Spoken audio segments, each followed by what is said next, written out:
Bismillahirrahmanirrahim. Assalamualaikum warahmatullahi wabarakatuh. Alhamdulillahirabbil alamin wa bihi nasta'in wa ala umuri dunya waddin. Wassalatu wassalamu ala asrafil anbiya'i wal mursalin wa ala alihi wa ashabihi ajma'in. Amma ba'du. Sesungguhnya menghafal Al-Qur'an itu adalah ibadah, di mana pelakunya mengharapkan wajah dan pahala Allah di akhirat. Tanpa niatan ini dia tidak akan mendapatkan pahala, bahkan akan disiksa karena memalingkan ibadah ini ke selain Allah Azza wa Jalla. Seharusnya menghafal Al-Quran, jangan meniatkan dalam hafalannya manfaat dunia yang dihasilkan karena hafalannya bukan barang dagangannya yang dijadikan bisnis di dunia. Bahkan ia adalah ibadah yang dipersembahkan di sisi Tuhannya Tabaraka wa Ta'ala. Allah telah memberikan kekhususan kepada penghafal Al-Quran dengan beberapa kekhususan di dunia dan di akhirat. Di antaranya, yang pertama, bahwa dia didahulukan daripada yang lainnya dalam sholat sebagai imam. Dari Abu Mas'ud Al-Ansari berkata, Rasulullah Shallallahu Alaihi Wasallam bersabda, yang artinya yang mengimami suatu kaum adalah yang paling banyak hafalan kitab Allah. Kalau dalam bacaan hafalan itu sama, maka yang lebih mengetahui sunnah. Kalau dalam sunnah sama, maka yang paling dahulu hijrahnya. Kalau dalam hijrahnya sama, maka yang paling dahulu masuk Islam. Dan jangan seseorang menjadi imam atas saudaranya dalam kekuasaannya. Dan jangan duduk di tempat duduk khusus di rumahnya kecuali atas seizinnya.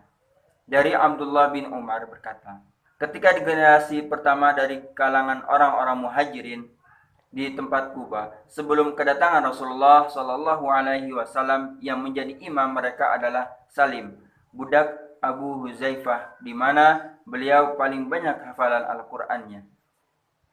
Manfaat yang kedua, beliau didahulukan atas lainnya dalam kuburan, dihadapkan ke kiblat kalau mengharuskan dikubur bersama lainnya. Dari Jabir bin Abdullah radhiyallahu anhuma berkata, dahulu Nabi Muhammad sallallahu alaihi wasallam mengumpulkan dua orang yang wafat pada perang Uhud dalam satu baju. Kemudian beliau bersabda, siapa di antara mereka yang paling banyak mengambil Al-Quran atau hafal Al-Quran? Ketika ditunjuk salah satunya, maka beliau dahulukan ke dalam liang lahat seraya bersabda, saya menjadi saksi untuk mereka di akhirat, dan beliau memerintahkan untuk menguburkan dengan darahnya tanpa dimandikan dan tanpa disolati. Manfaat yang ketiga bagi penghafal Al-Quran, yaitu didahulukan dalam kepemimpinan kalau dia mampu mengembannya. Dari Amir bin Wailah, sesungguhnya Nafi bin Abdul Haris bertemu dengan Umar bin Affan, di mana dahulu Umar telah mengangkatnya di Mekah. Maka beliau mengatakan, siapa yang Anda angkat untuk penduduk Wadi atau Mekah? Maka dia menjawab, Ibnu Abza. Umar bertanya, siapa itu Ibnu Abza?